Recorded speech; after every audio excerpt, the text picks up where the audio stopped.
Учасники у tej panel дискусії мали нагоду роз'яснити, що вони думають вже важне за їх продукцію і за цілу vojvođansku poljoprivredu. Jak i každého roku po terazi toho roku najväčšia spokusa to otrimac kontinuitet u kvalitetu, a budeme še namahac uves i mechanizované orezovanie. Budeme patriť, že by sme automatizovali šitski fazi produkciji, keď je to možljive, poneže nam veľká spokusa nedostatok kvalitetných robotníkov. Robotníky nám vše starší, menej produktívni a nových nemož nájsť.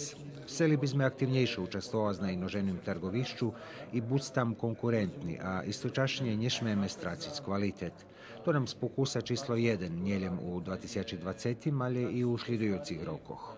Розправляло ще й о применках клімі, як їх ублажить і що українська влада робить по тим питанню, а як jedna z najväčších spokusov za našu poljoprivredu vyznačený odchod mladých z válu.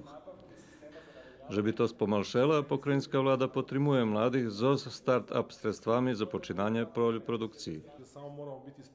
Musíme buď sporichtaní neprerivnoše učiť, prilapjovať nový znanja i menjať bo poljoprivredu, ktorú sme mali pred 20 rokami i to tu súčasnú, nemož porovnovať ani u pohľadze agrotechniky, ani zaštity, ani planovania. Takže to tí mladí, co prichodza, bez medzisobnej čeranky znania i iskustvoch, nemôžu napredovať. Trebali by sme chodiť i do inožemstva i prilapjovať nový znanje i technologije, bo to pravi recept za úspjeh. Pokrajinská vláda uklada do preširjovanja kanalske mreži i do automatizaciji radarskih stanicov za protiv kamencovú odbranu, da bude ľahčejšie odbraniť od kamencu.